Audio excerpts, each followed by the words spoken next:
Chapter 14. Marvelous Medicine Number 4. Back in the kitchen once again, George, with Mr. Cranky watching him anxiously, tipped half a pint of engine oil and some antifreeze in the giant saucepan. "Boil it up again!" cried Mr. Cranky. "Boil it and stir it!" George boiled and stirred. "You'll never get it right," said Mrs. Cranky. "Don't forget, you don't just have to have the same things, but you've got to have exactly the same amounts of those things. And how can you possibly do that?" "You're gonna keep out of this," cried Mr. Cranky. "We're doing fine. We've got it this time. You see, if we haven't..." This was George's Marvelous Medicine Number 4, and when it had boiled up for a couple of minutes, George once again carried a cupful of it in the yard. Mr. Cranky ran after him. Mrs. Cranky followed more slowly.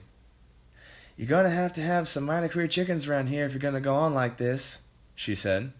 "Dish it out, George!" cried Mr. Cranky. "Give it a spoonful to that one over there." He pointed to a brown hen. George knelt down and held out the spoon with the new medicine in it. "Chicka, chicka," he said. "Try some of this." The brown hen walked over and looked at the spoon. Then it went peck. "Ouch!" it said. Then a finely whistling noise came from out its beak. "Watch it grow!" shouted Mr. Cranky.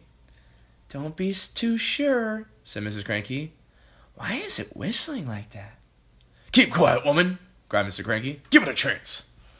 They stood there, staring at the brown hen.